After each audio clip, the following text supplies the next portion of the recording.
النهاردة 29 وبكرة 30 وداخلين على شهر 12 آخر شهر في 2022، وهيبتدي العد التنازلي لنهاية السنة.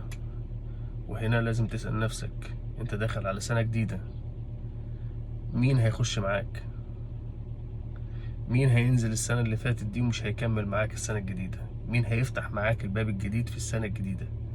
مين هيفضل موجود معاك ومين هتستغنى عنه ومين هتقوله كفاية كده، مش المفروض تكون معايا في 2023؟ ولازم تسأل نفسك ايه هيبقى معاك؟ يعني حققت ايه السنة اللي فاتت والسنة اللي جاية ناوي تحقق ايه؟ ايه اللي ناوي تعمله في حياتك جديد؟ ايه اللي ناوي تغيره جديد؟ ايه اللي ناوي تختاره جديد؟ ايه اللي ناوي تصححه؟ في عد تنازلي لازم تسأل نفسك أسئلة كتيرة قوي. لازم تسأل نفسك حققت ايه ونفسك تحقق ايه. لازم تسأل نفسك انت اتعلمت ايه وخسرت ايه وكسبت ايه.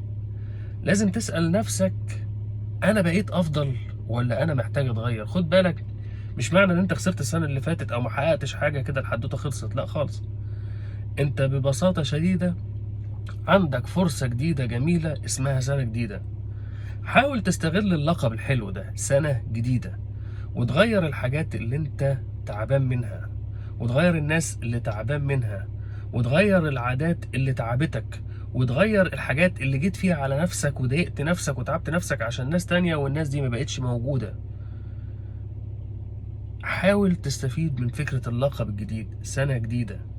غير حياتك وفكر ازاي هتفتح الباب بتاع السنة الجديدة دي بشكل جديد بفكر جديد.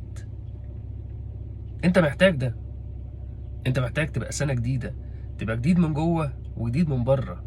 محتاج سنة جديدة.